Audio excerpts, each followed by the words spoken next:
Hello everyone, welcome to another action-packed, hardcore edition of ARG Presents. I'm Amigo Aaron.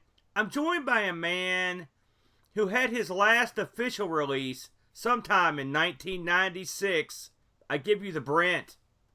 Yeah, trust me, man. I've been on back order ever since. That's right. And Roy, there's no one clamoring for more, is there, Brent? Let's face facts here. So, if you joined us last week, well, you were out of luck, pal. We weren't here. Screw you, buddy. He took a hiatus. He took a day off to luxuriate himself and enjoy the finer things. And so you were forced to endure yet another episode of Classical Gas. I listen to Classical Gas. Anchor FM. What's all that of our now? FM listeners. Yeah. All of the Anchor FM listeners. We didn't torture anybody else. I listened to that episode. I had to try to clean that mess up, And every time that I said Tato instead of Tecmo, I wanted to reach into 2011 and punch myself. There's nothing wrong. There's nothing worse than going back and listening to an old show and realizing that you blew it, And that happens to me a lot, by the way. That's the way it goes. That's why you never watch the reshoot. Yeah, how are you feeling, the Brent? I feel well. How about yourself? I feel like $1 million, sir. I feel like well, $1 million. Can I have a loan? So, it's been several weeks now since we spun the wheel and made the deal. But this week, we're going to be playing games. I think this is an interesting topic, Brentster. We're going to be playing games that were basically the last games available on that system before the system tanked, before it went down. I think it's an interesting topic. I looked through, trying to research this, no easy feat, was it? No. I really, really wanted to do the last, computer release of something. I thought C64, oh, that's an easy one. I'm sure someone's got, no. All that information is highly up for debate. Yeah. And I knew if I choose something that was wrong, I would get destroyed. Yeah, and even I'm still a little sketchy on some of these console releases, and I tried to verify and stuff. So we're gonna say that we're gonna stick to sort of North American, and again, when we say this, I want this to be made abundantly clear that we say all this with a grain of salt, don't we, Brent? Yeah. I mean, it's we did the best we could. yeah, it's difficult. We found a couple lists. The main list that I'm looking at is coming off of Moby Games. If you've been ever it's Giant Bomb. They had a chat about it. I tried to confirm this list. I found a couple different lists, and they were pretty close. And I think your game this week is pretty much solidly the last it's one released. 100%. Mine, there's a little debate, but I think it's the last one. But we'll talk about that in a little bit. Let's talk about, Brent, some games that are some systems that died that we didn't cover. So we're probably never going to be this way again. So I've got a big list here of systems and their last release, Brent. So I'm going to name a system. Maybe you can try to guess some of these. That might be kind of fun. Although I think you've got no chance. If you come in the same ballpark, I will be impressed. So going all the way back, now this would kind of freak me out, man. Let's talk about the Atari 2600.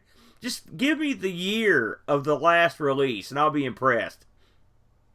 You mean last sold in a big box store release? The last commercial release, and not some kind of homebrew or some kind of crap like that. Oh gosh, I have no idea.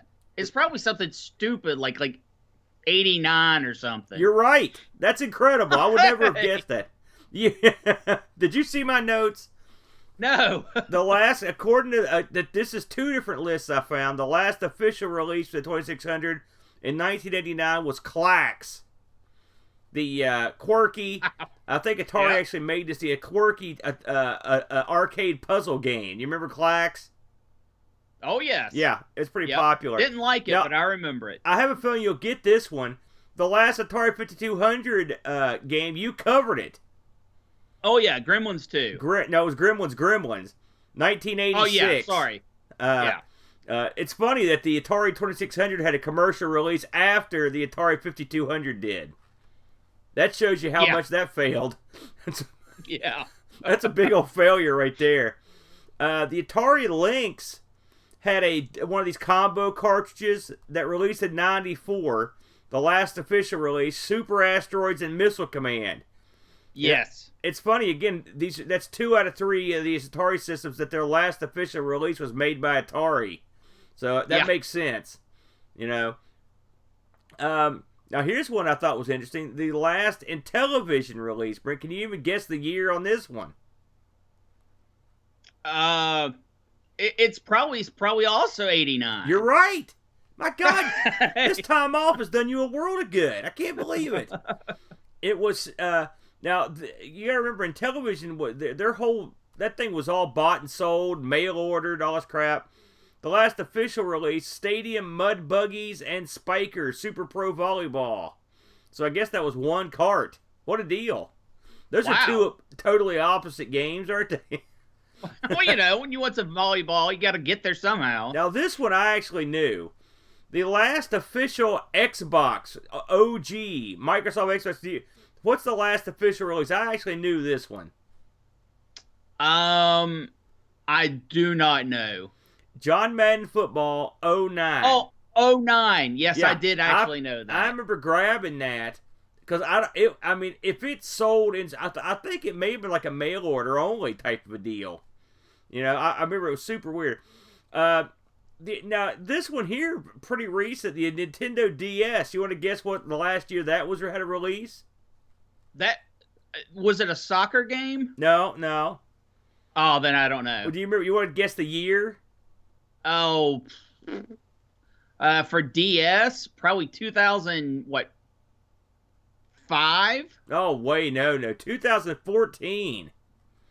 Oh, yeah. DS, and I remember Big Hero 6 was the. By the way, okay. Big Hero. How many Big Heroes do you have to have? 6? Well, you know, you and I are Big Heroes 1 and 2. Oh yeah. Now here's an interesting one, Brentster. The NES. What year do you think the last NES cart came out? I know it went way up. I should know this game. No, go ahead and tell me. The last NES game was Wario's Woods. Yeah, December 1st of 94. I wanted to say Yoshi's Cookie. I've played some of these Wario games. I didn't know there was a Wario game on the NES, to be honest with you. Well, I mean, that's kind of neat. You can take a puzzle game and slap any kind of theme on it. We're going to skip ahead here to a couple. Now, you've got systems like the Wii. The Wii just had a commercial release last year, and they get one every year, the old Just Dance series. Yeah, I was going to say, the Just Dance games. Those are popular, and some of the musical games get a release every year, so those, they do pretty good. I mean, it's funny, there's a lot of Wiis out there, so I would assume they do pretty well. Well, they're making the Just Dance games for other systems, too. Yeah. And they're probably it's just music and a little bit of movement. It's not like they're revolutionizing the game. So it makes sense if they're selling them to keep producing them. That's what it's like when I dance. There's music and a little bit of movement. That's pretty much all there is. Now, we covered this game, Brent. In fact, I think this is another one of yours. Do you remember the last Sega 32X game? Horrible game. Not one that I covered. What did I cover? We covered it on the show. The Amazing Spider-Man Web of Fire. Oh. He's on fire. Yeah. Horrible game. That came out in 96. It wasn't that's another good, one I remember distinctly. Here's what I thought was interesting. The last Sega Master System game, Brent. I bet you can guess the game. Sega Master System. Last game. No, not unless it's a football or a soccer game. No, Sonic the Hedgehog. Did you know there's a Sonic game on the Master System? Yeah. It's actually pretty good. Yeah. October of 91. I thought that was kind of neat. So you're a big Super Nintendo boy. What year do you think the last Super Nintendo game came out? Oh, geez, man, I don't know. 1998. And it's funny. Frogger. Surprised me. That's very strange. Well, that's when they were doing that thing where they were putting all the old games in 3D or whatever. Yeah. So, okay. I mean, here's something I find particularly amusing. What do you think the last Sega Genesis game was? Again, I know one. I know a lot of these were sports games. Was this one of the sports games? Nope. Frogger, 1998. Oh, okay. I guess they blitzed the old systems in 98 with one last run. I thought that was crazy. Yeah, when you talk about sports games, you would think sports games would be the last game on a lot of systems, but it's funny. I'm looking down the list here. The PlayStation 2 had a Pro Evolution Soccer 2014. That came out, ironically, in November of 2013. The last Sony game, FIFA 2005, which came out in December 2004. The last Dreamcast game, NHL 2K2, that came out in February 2002. So yeah, there's plenty of sports games in here, but there's not like it's not like everything had a sports game release. That's pretty much it on my GameCube last release, Madden 08. So there were plenty of sports games that were, but there were plenty that weren't. I was kind of like you. I thought they'd just be all sports games right across the board, but it wasn't. That's just not the way it was, which is fine. Much less interesting. It'd be much cooler if all these had crazy games like Frogger, but they don't. And in some systems like the N-Gage or the Gizmondo, who cares? They didn't really have a first. They didn't really have a first game. They were boned. I'd like to have a Gizmondo just to say I've got one. That's about the only long and short of it. So we were tasked with coming up with a couple games that were the last games released. You'll notice some omissions from my list because I didn't want to spoil the games that I'm sure everyone knows by now. If you're on our Discord, Brent, do you want to lead the dance this week with what was the game that you chose to go over? The last game on a system. And I think this is the definitive game that was last. Absolutely. I chose to go with the last Nintendo 64 game, and that happened to be Tony Hawk's Pro Skater 3. Now this, if you're not familiar with the Tony Hawk games, really 1 through 4, I'm talking about the core games, and not 5. That was an abomination. And not any of the offshoots where they were just trying to put out yearly money grabs.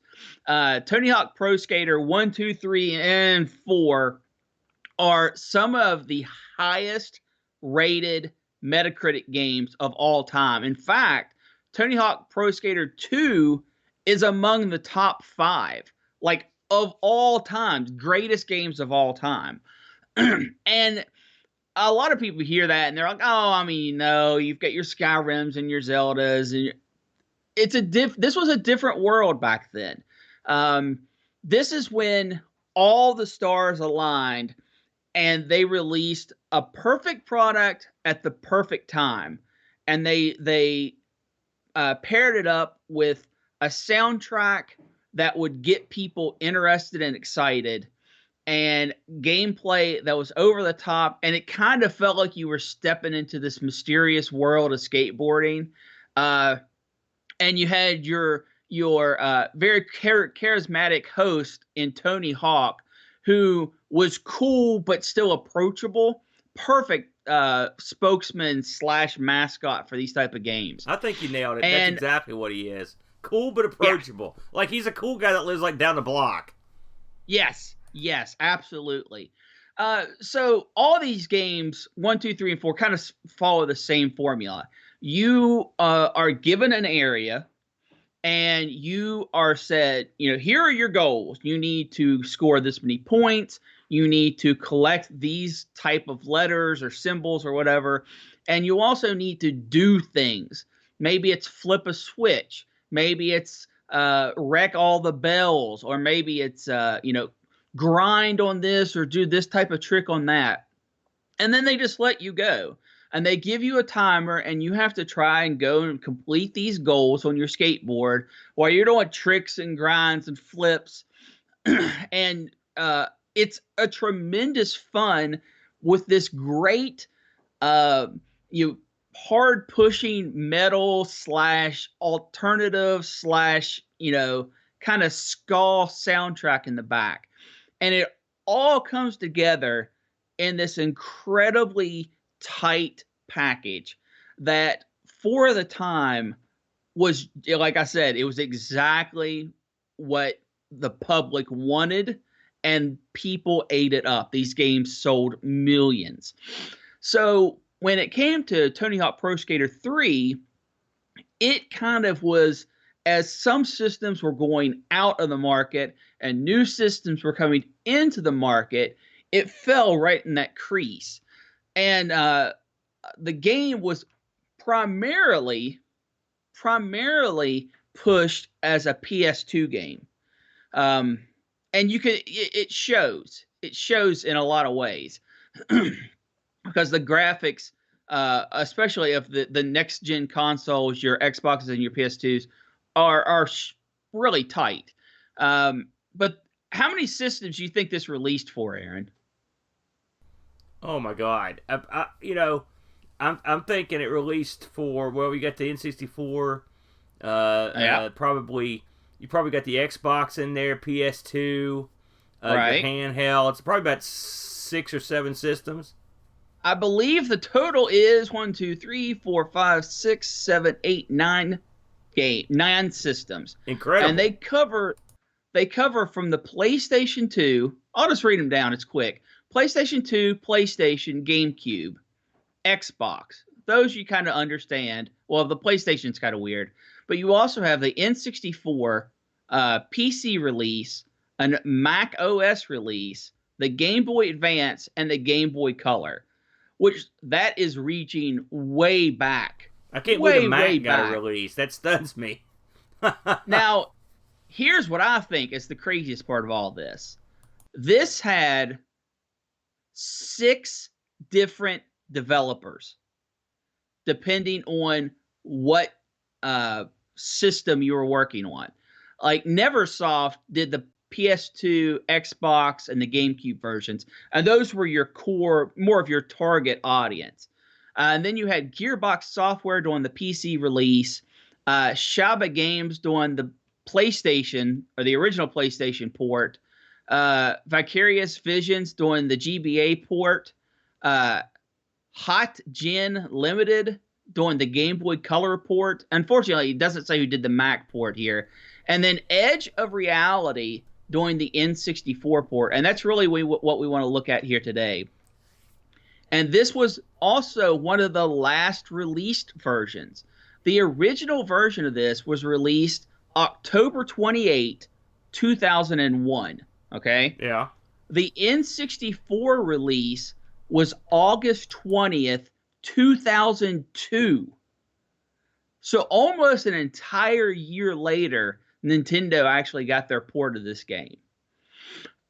So obviously, the N64, when compared to the PlayStation 2, graphically speaking, not even the same ballpark. Storage capacity, not in the same ballpark. I mean, the GameCube had already released at this point, like a lot. In fact, the Nintendo 64 was officially discontinued. Like Nintendo said, like, we're done with this. Get it out. You know, we're not going to support them. We're not going to make them. We're done. I think they actually did support them a little bit after that. But the date had already passed. That date was in April of 2002, the end of April. You know, so for this to take so long to come out, clearly no game wants to be the last game released on a system. And there was no way this had been planned that way, was there? Well, it was kind of weird. Obviously, like I said before, the core audience was your PS2, your Xbox, and your GameCube versions. I wonder if they were contractually obligated to release on some of the other systems, and that's what happened, or if they thought they could sell and make a profit. I will have to say, from a gameplay and inclusion perspective, they were very close. The orders of some of the parks you could unlock are different in different versions, but most all of the features from one system to the other are in. The notable differences is the PS2 was the only one that had official online support, and the N64 version and the PlayStation version were the only two that retained what's called the big drop. And that's when your skater falls from a very high height. You get a big drop symbol, which means you're going to crash when you land unless you do something. The reason why it was included is this actually ran on an old version of the software. Like everyone else moved on. All your PS2s and your Xboxes went to the new version of the build, the new engine. Whereas the PS1 and the Nintendo 64 both were on the old version of the game, the old engine. So that's why it retains some of the things from the old engine. But here's the tragedy. The sound in these games, the music is absolutely horribly put together. Yeah, boy, it's apparent right out of the gate. Now, when you're talking about disc systems and music compared to CDs, obviously there's going to be a difference. But the Nintendo system, this game uses clips because songs, you've got your chorus and stuff like that. So they just digitize that part of it. And whenever the chorus comes back up, they just stick it back in, so it just loops back to that part of the music. In the other games, the other cartridge-based games, they did that as well. And it did okay. The joining was acceptable. In this version, however, the sound clips are just hideous. They have overhang in some of their clips where it's not chopped up correctly, and it makes the song sounds horrible. Some songs are completely missing parts of the song, the full song. And for this game, the soundtrack is so important. To have that happen was a real tragedy. Gameplay-wise, it plays well enough. If you like the old ones, it does okay. The same basic bear is here as from all the other systems. Graphically, there is a lot of pop-in. Of course, the draw distance can't be as far. And this game, they did not say, let's work off of our lowest common denominator. That was not considered. So they went, here's the PS2 version. Nintendo, tried to get it to work. And using the old engine, it was tough. And they did the best they could. And the game is still very playable. And the reviews showed this. The reviews for the PS2 version got perfect 10s in some cases. It was very, very highly regarded. That's stunning. Whereas the Nintendo 64 version still got high marks. Like the lowest mark I was able to find was an 8.1. So, still a very popular game. What did you think about this, Aaron? I played Tony Hawk on the PlayStation, I believe, is where I played the majority of my Tony Hawk. Dreamcast. I bet you played it on the Dreamcast. Well, I played Tony Hawk 2 was the one I played most of. And I won the Dreamcast. Oh, no, I played it on the So did PlayStation. I played it on the PlayStation 1. And listen, this game, you're right. It was the exact right game for the time. The truth of the matter is, it's an awesome game just to sit back and chill with. And just go over the ramps and stuff, and try to hit tricks. I mean, it's a lot of fun to play. But most of the time, I played the second game. So I had played this game, but I hadn't played it a ton, And I don't think I'd ever played it on the N64. The control on the N64, as you know, I've been very vocal of my hatred of this trident of suck. I don't like it. I mean, it'd be a great grappling hook, but as a controller, it's no good. It was made for one game. They just sort of held it on for everything else.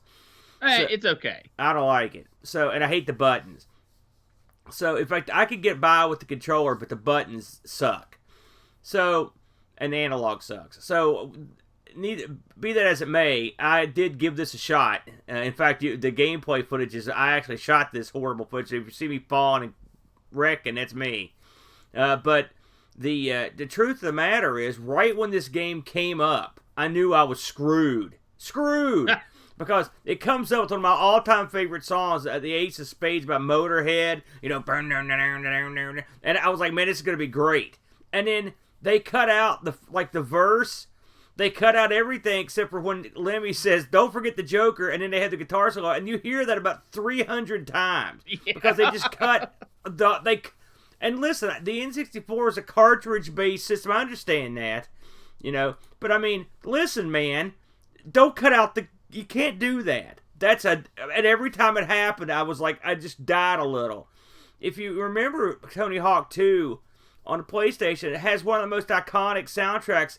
It's a lot like something like a Crazy Taxi where you just hear the songs, you're like, and then instantly you think of the game, right? Absolutely. I mean, and don't get me wrong, I don't think the songs in this are bad. There's some good tunes in here, but you don't get them all. It's like a sampler disc. Remember those? They have like a little part of the song. You know, at least those had the common decency to not just to end. This was like someone I remember back in the old Amiga days in the 80s and the 90s. People would make mod files and they would sample parts of songs, and so you would get some of the song in the mod. That was like this, except this was much more annoying. And the fact that they could not shrink this music enough to where they could put full songs on the cartridge. Now, we've come a long way with data storage and compression and stuff. So they were obviously, and this is not like this is the first time this has happened on the N64. No. Where you've had soft songs and digitized audio that's caused a problem. But my God, horrible. I mean, so the sound, man, you were dead on. That was one of the big problems. So how does the game play? It's okay. I like the opening courses. Mostly what I do is I like to free skate and just try to do tricks and stuff. I did not think this had the control that I expected. Like I said, I guess I was spoiled. The PlayStation 1, the Tony Hawk 2 it's really good. It really controls well, you know. This one, I'm not going to rag on the game itself. I mean, I think it looks okay. I don't think it's horrible, you know. I don't think it plays horribly, you know. I don't like the control setup on the N64. I've got my multi-cart, you know, and I broke that out too and played it with the actual controller just so I could get a feel for it. And I just had trouble pulling off tricks that I could pull off on the PlayStation controller easier, you know. I think part of it's just the fact that it's just a crappy controller, not meant to play games like this.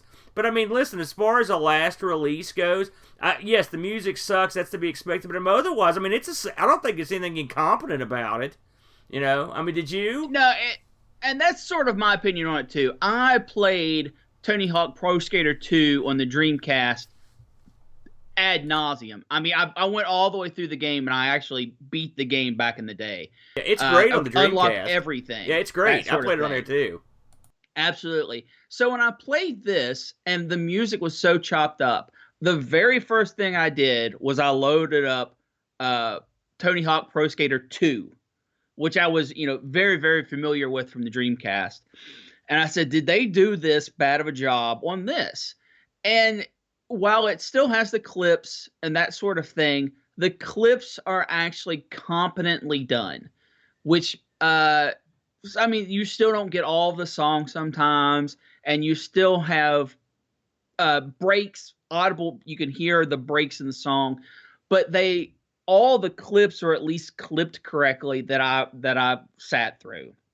So I loaded back up 3, and I turned the volume down so I wouldn't get distracted. I turned the game noises up, which those aren't very good either, but whatever.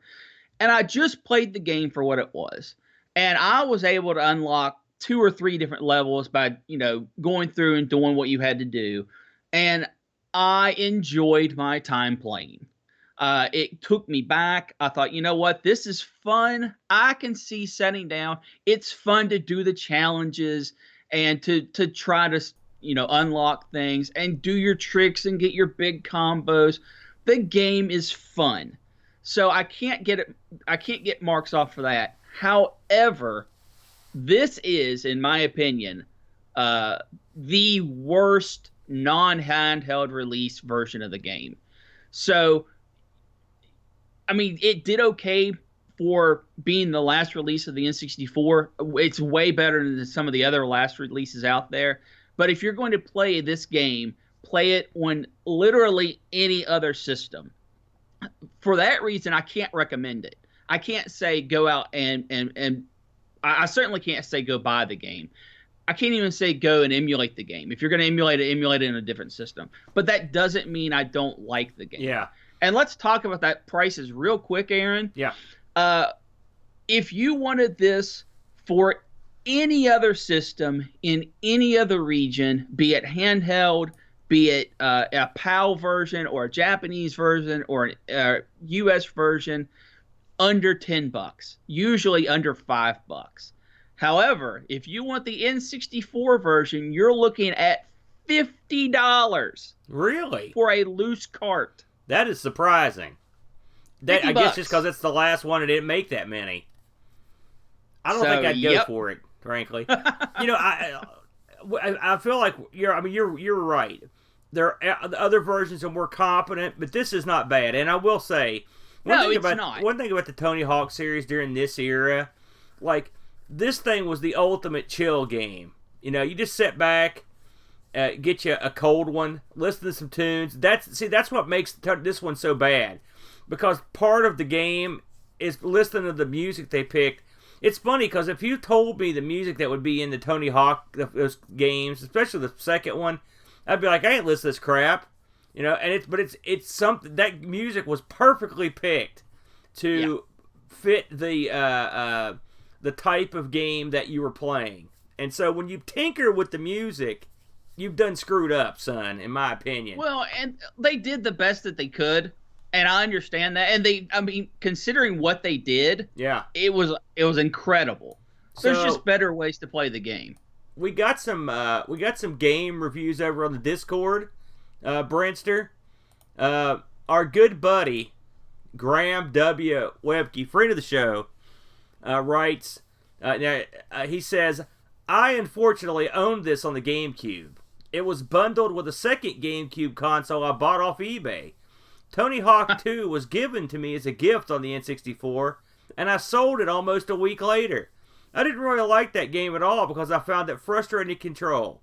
Now, looking at Tony Hawk 3 on the N64, it reinforces why I didn't like Tony Hawk 2. I find this game as frustrating to play as the previous game, yet it seems to be more glitchy. When I see Tony Hawk on the N64/Xbox Best Games lists, it really does drive me nuts because I just don't get it. I'd personally recommend putting this cartridge into a blender and adding Top Banana. 1 out of 10. A Graham absolute burial of this game. Wow. He killed it dead, Brent. He killed that game. Does not like that. He also refers to Tony Hawk as Tony Hawks in every sense, so I like that too. Not a fan. Do we get any other user reviews? That's it. That's the only one we got. I know. I think Mr. Boat sent one in, didn't he? I don't think we got any other ones. Here, let me look. Maybe I'm insane.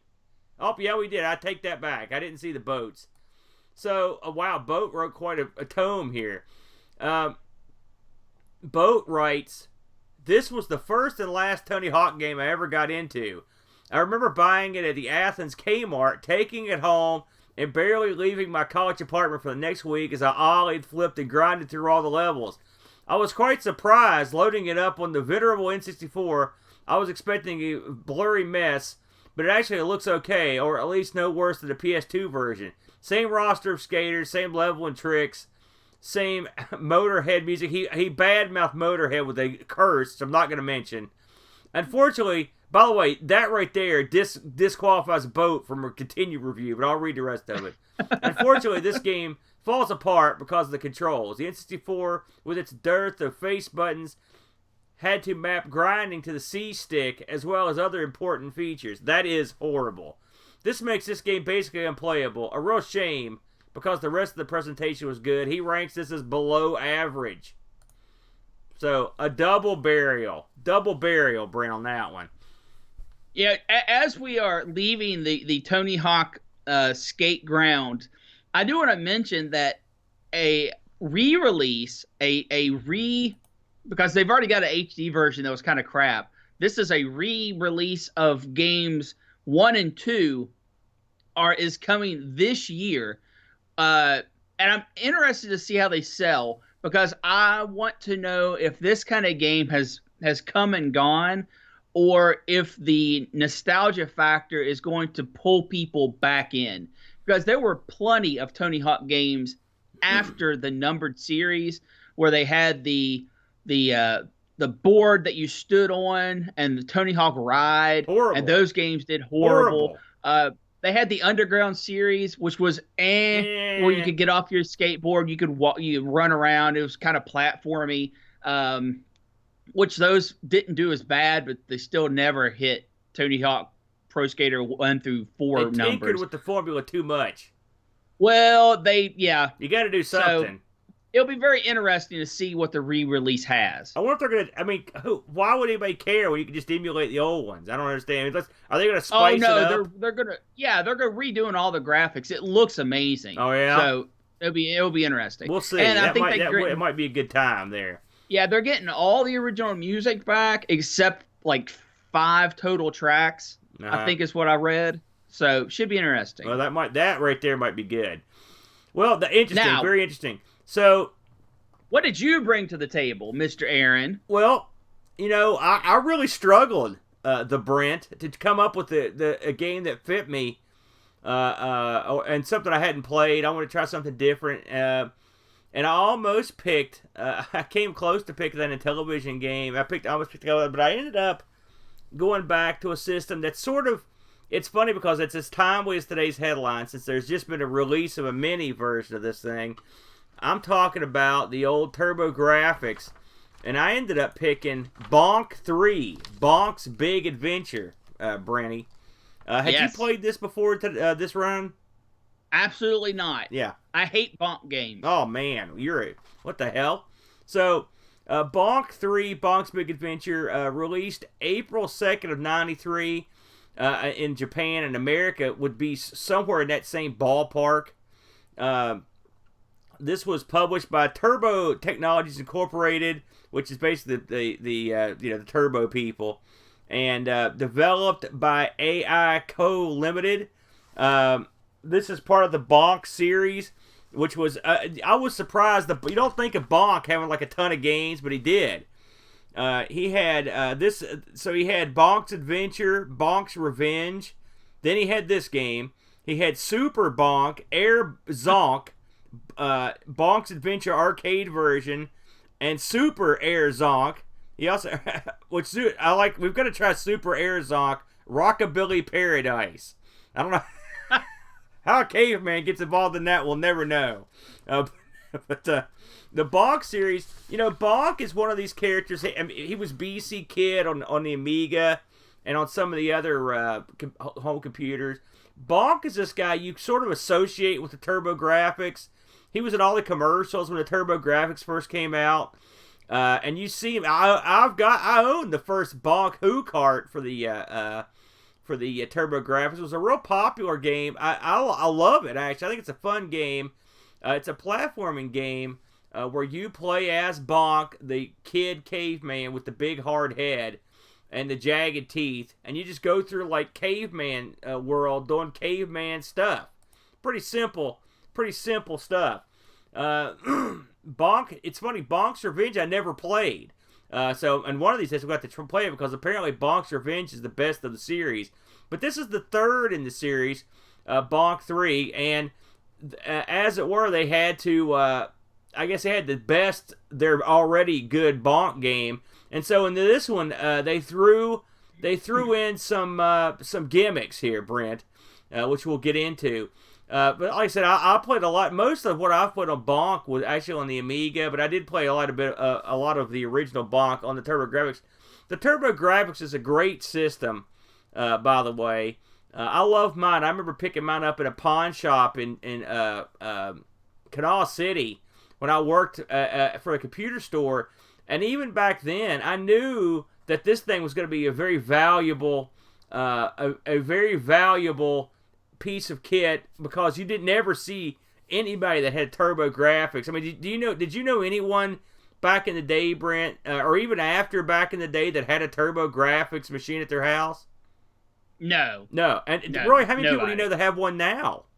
No, none. Yeah, I mean, they're exceptionally rare. They weren't popular, and they weren't widely owned over here. Now, you were a young one when these things they released, but I mean, you knew all about the NES. I mean, was the TurboGrafx in your wheelhouse back in the day? No. So, but Not you at knew all. of it. I mean, yeah, of course. From commercials, were you just not impressed with it, or? I mean, there were easier, cheaper, and in our opinion, better solutions.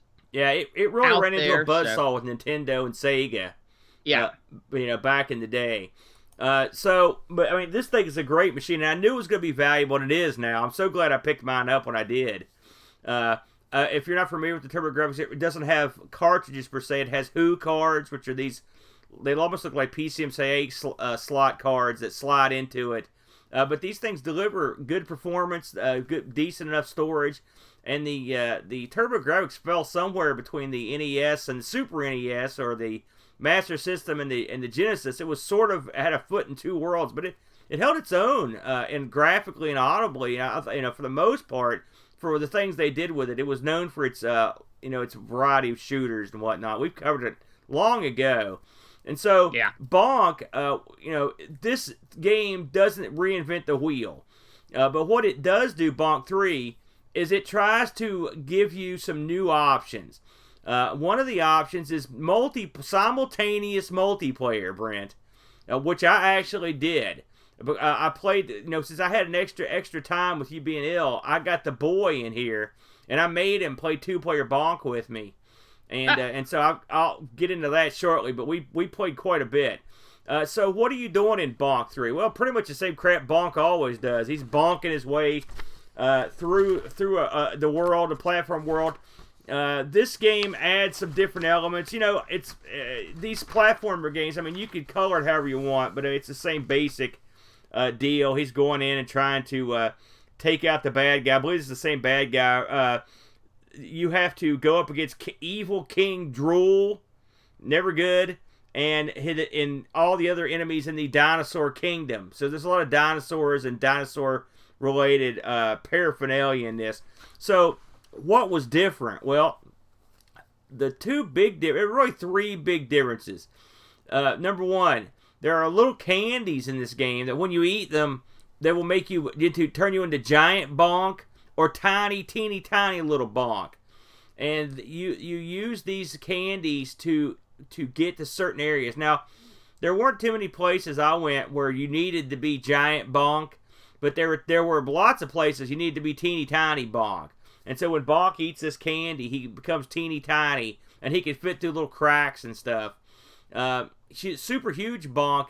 The problem with being super huge or being teeny tiny is that the second you get hit, you lose your ability to be huge. You lose your power. You can't take any hits. One hit, and you don't have it.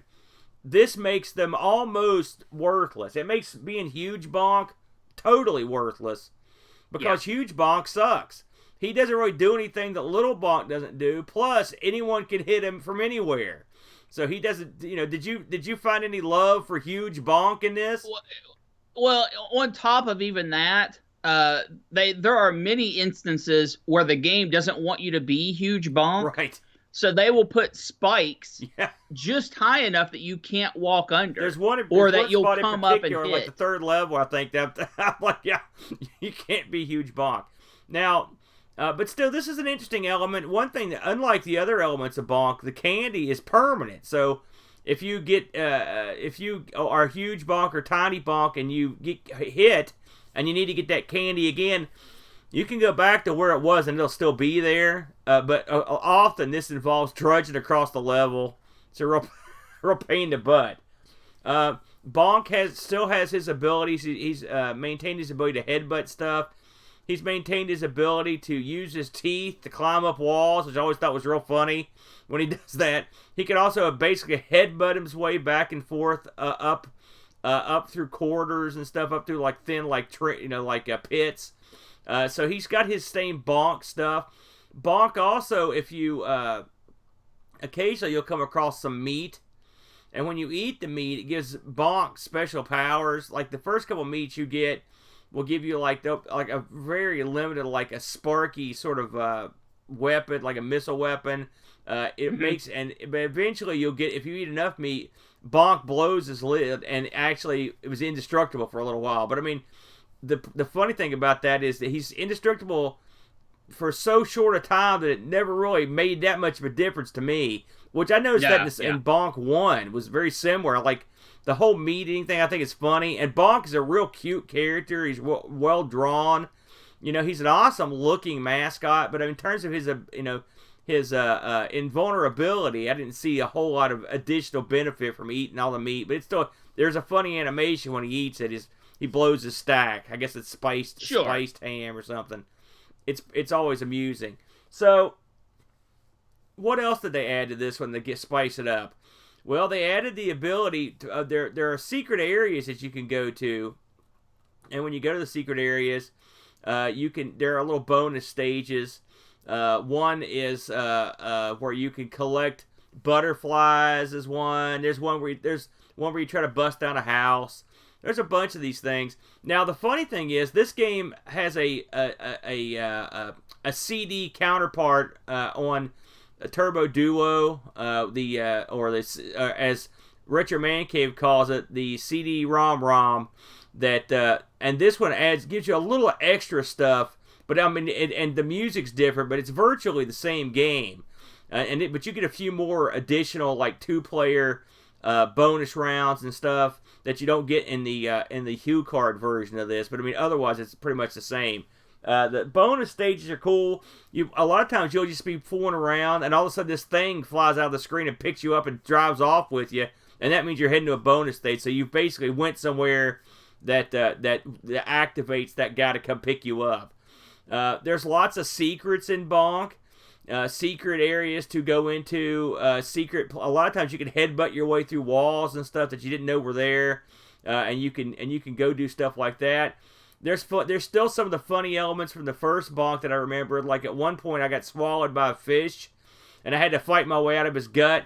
And the juice in his gut was acidic, and so poor Bonk's sitting there getting dissolved while he's trying to get out of this fish's gullet.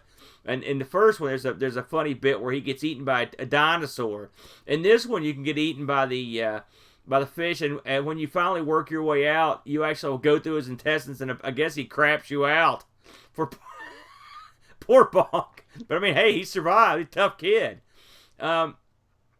Let's talk about. I want to touch on the 2-player elements of this, because that's sort of one of the selling points of this. Were the 2-player elements to the game.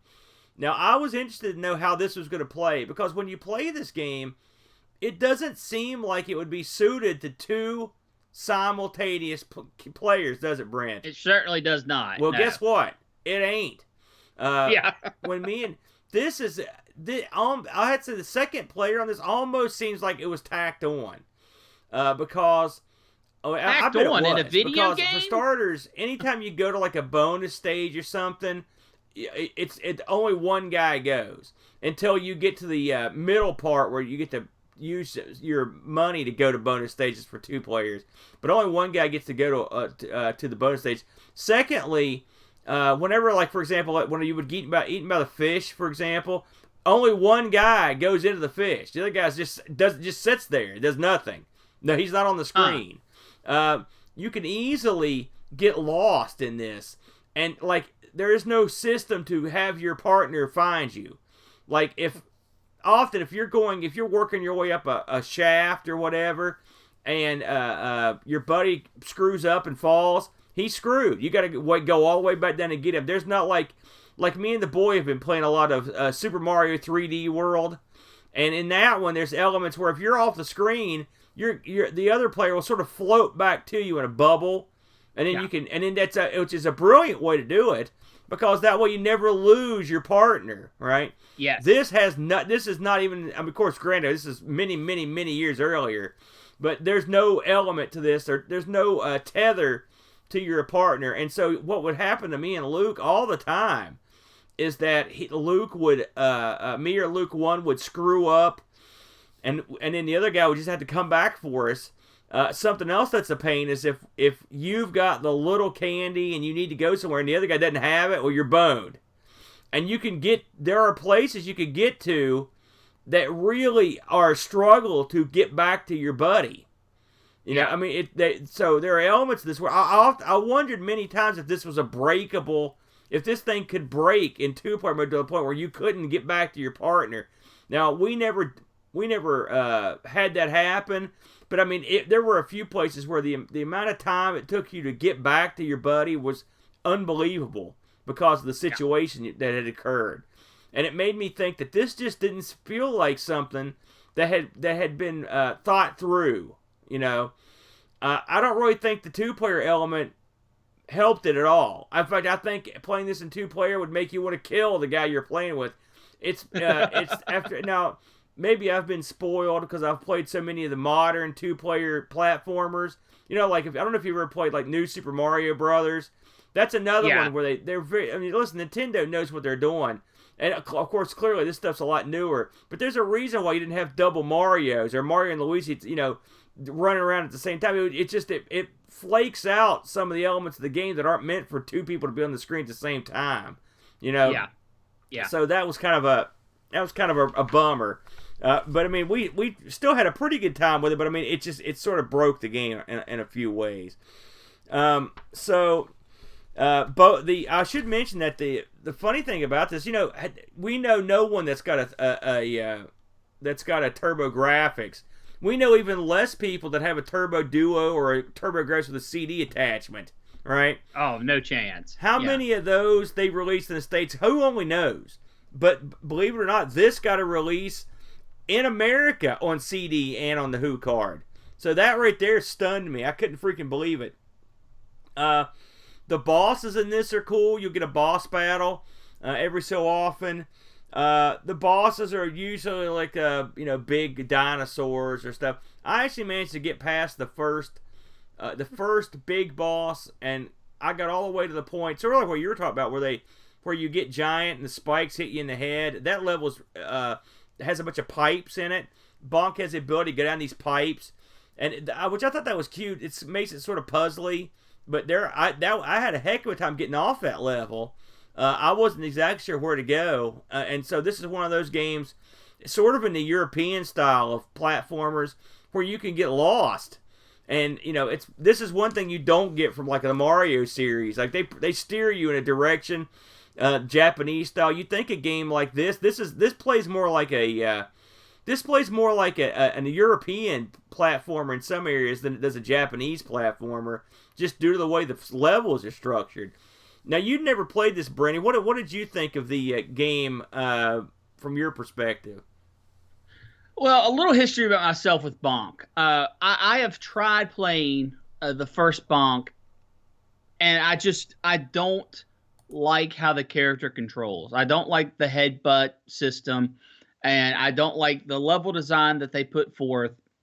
So when you picked this, it was a real bummer, because I was already told myself this is going to suck.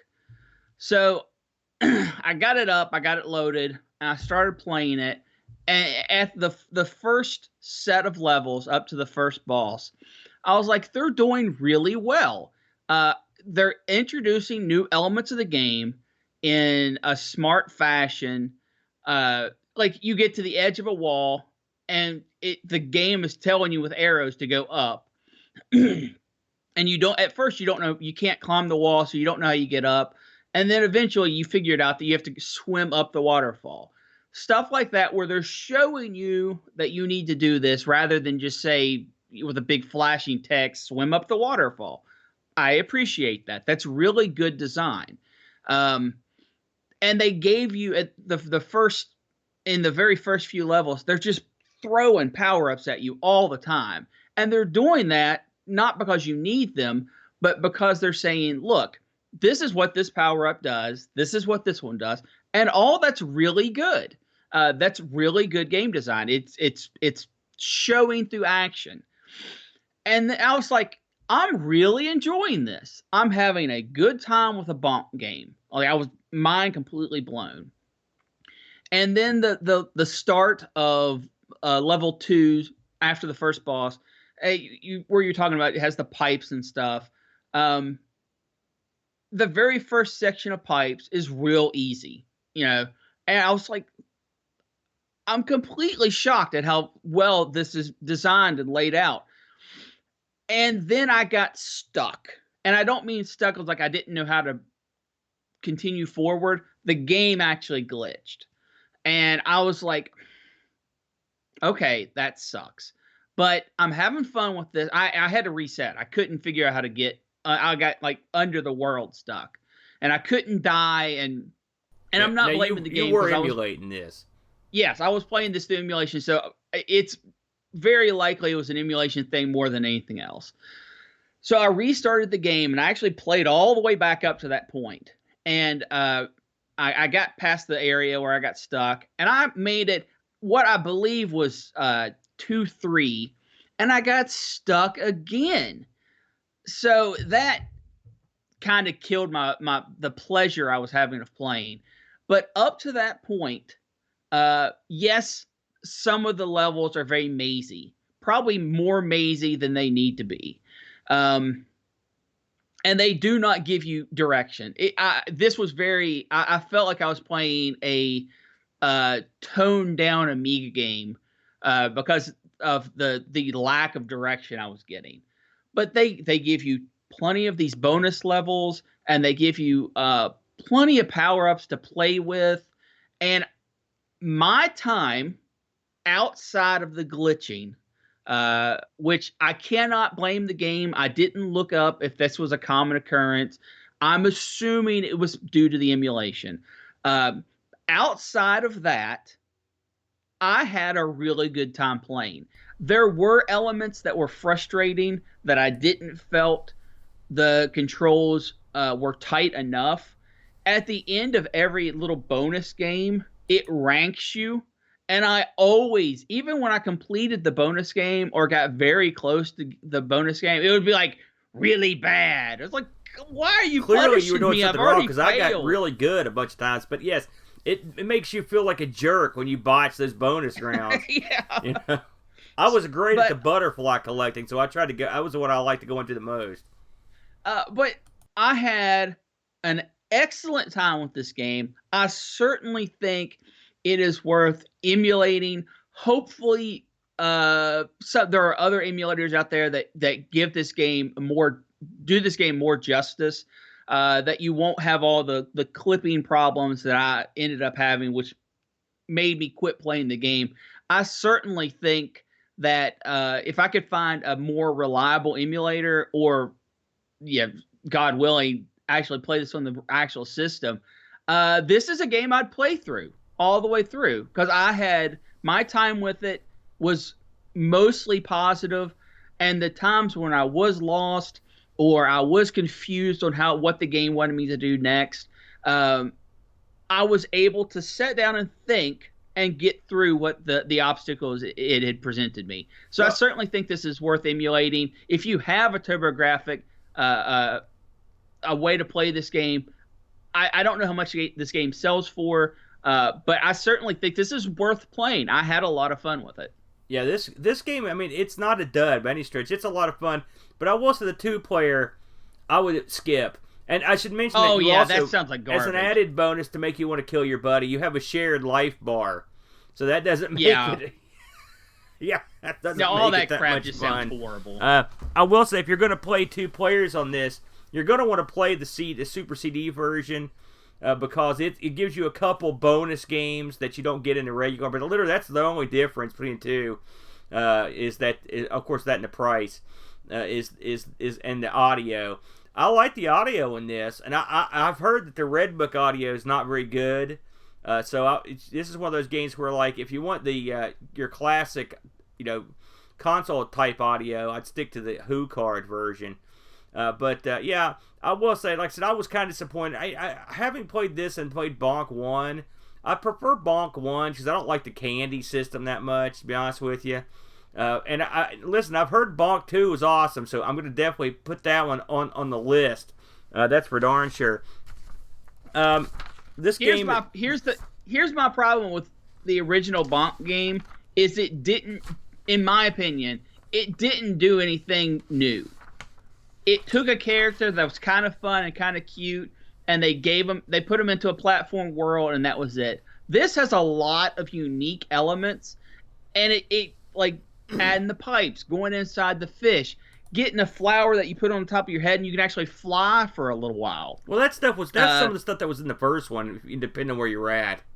Well, right, but it's rapid fire in this. Yeah, there's a lot. Like I said, there's a lot to like, but like I said, I'm anxious to try out the second one. The critics on this game were sort of all over the map. Game Pro gave this 4.5 out of 5.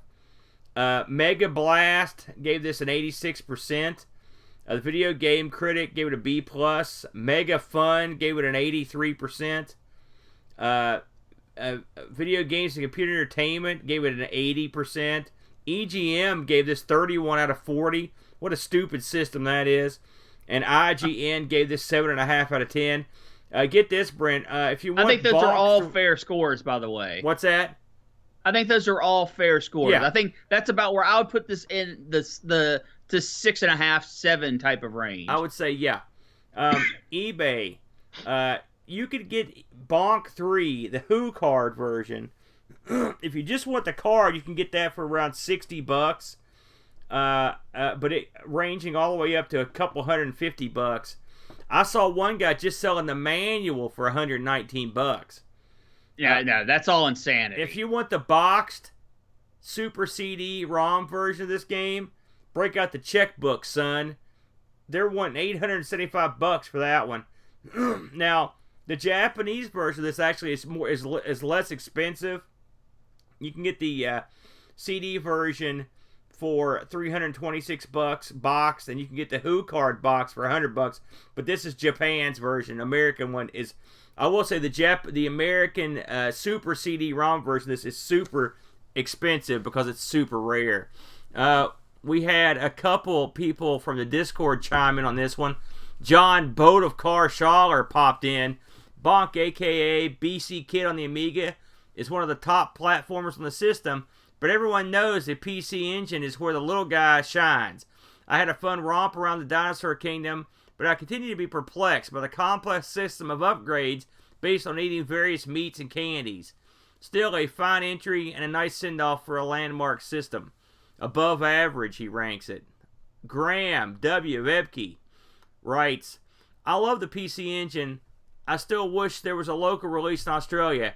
In 1990, I met a Japanese foreign student who studied English at my college, and my mind was blown when he brought in the PC Engine to show us how powerful and small it was. Unfortunately, we didn't get a TurboGrafx-16 locally released either.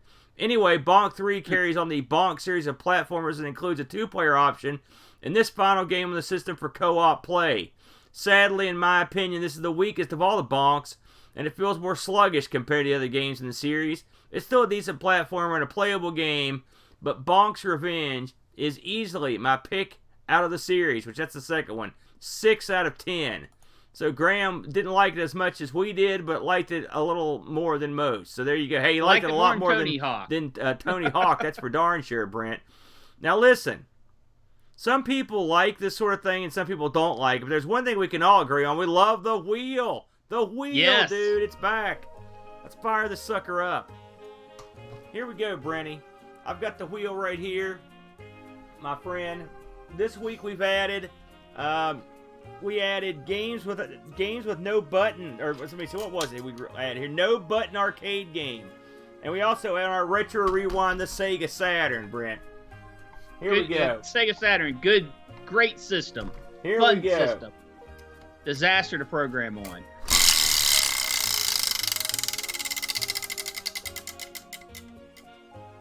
And the winner, the Dick Smith Wizard. The Dick Smith Wizard. Right now, we had a cup of coffee with the Dick Smith Wizard on our our Amigos marathon. Our ARG presents Thanks for Giving marathon, Brenny, and we're back for more. A full show devoted to the Dick Smith Wizard. I'm looking forward to this one, actually, Brent. I'd love to get me one of them Dick Smith Wizards. The quirky Australian console. How are you excited about this one? I don't know if I'd call it a console. It's more a computer, right? No, you're thinking of the Dick Smith System 80. You're the Super 80. That's right. You're right. This is the console one. This is the console. This is going to be a lot of fun. We'll have a good time playing that. Brent, anything you want to talk about while we're here in the closing moments? Just real quick, if you did miss us last week and you were just left wanting, be sure to sign up to our anchor.fm channel. That would be at anchor.fm/ARG-presents. That's the channel just for ARG. If we've got our main hub, which is the Amigos network, where they get all the shows. But we, whenever we're off for a week or something, we show something classic, something we've done from old times called Classical Gas, and you can only get that at the anchor.fm/ARG-present. That'll pack them in. Those old Classical Gases, those are gold. with the Rock Band microphones. If you want to support ARG directly, where we don't really take money from the Amigos umbrella, because since we're a variety show, we're very different. But if you wanted to support ARG directly, you can do it through our anchor.fm page. Past that, Aaron, I think this will be a fun week. I know you've been excited for the Dick Smith Wizard, and I know our time with the Super 80 was tremendously good. So I'm looking forward to this. Was that System 80? I'm looking forward to this one quite a bit. It should be a lot of fun. You want to say hi to anybody in the chat room today, Brittany? How do we do in chat today? We've had a pretty active chat. We had Buck Owen, Picard made an appearance. Pixels at Dawn. We got Mitts. The old Sturgeon Hat Chad was in chat. Geos Lake stopped by for a cup of coffee but had to run. Then we've got people that we had a spammer. Good old Pro Killer and Drex spamming our chat. Thank you for that. You don't have to give him top billing, Brent. Duke Hudson came by. Nice to see you. And then, of course, we had the people from our beginning of the chat. We had Midgar, we had ZBs, we had Mitts. Good turnout. Good turnout for our return week. Great. Hey, thanks, everyone, for tuning in. We should be back same bat time, same bat channel next week. I think we're both feeling pretty good, and we will give it a shot. So remember, next week, the Dick Smith Wizard. It's going to be awesome. Thanks for joining us, and until then, adios.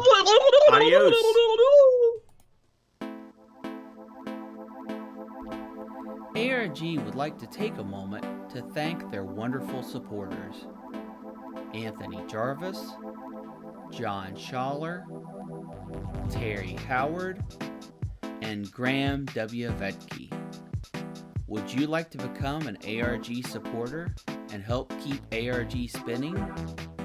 You can do so at anchor.fm/ARG-presents. Supporters are read out loud and get their name animated in all future ending credits.